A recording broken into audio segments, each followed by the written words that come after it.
چې د دې سامان دامونه یې په سلګونو میټره لرې پروت و. مونږ ته د په دې دنیا کې هر هغه قوت چې د پښتنو سره ظلم کوي هغه د یو ګناه وښایي چې د دغو پښتنو وي. مونږ ته زمونږ ګناه وښایي څه ګناه مو کړی دی. ملګرو منظور پښتون هم هغه پرون راورسېدو کله چې په مفتي منیر شاکر صاحب باندې کومه حمله وشوه.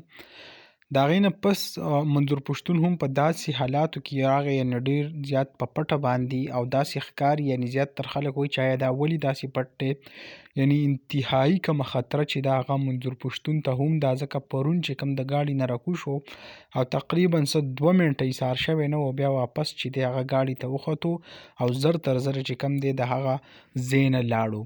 یعنې موږ هریان دا یو چې د خپل حق دپاره اواز اوچتی نو هغه هم تا نه پرېږدي چې د خپل ولس پښتون تپوس کې هم دې نه پرېږدي ځکه که مفتي منیر شاکر صاحب تاسو وګورئ که نه دی هم داسې یو څو خبرې کړې وي د پښتنو دپاره یې اواز اوچت کړی و. نن چې کوم دی د هغې جنازه چې دا هغه په 3 بجې ادا کېږي.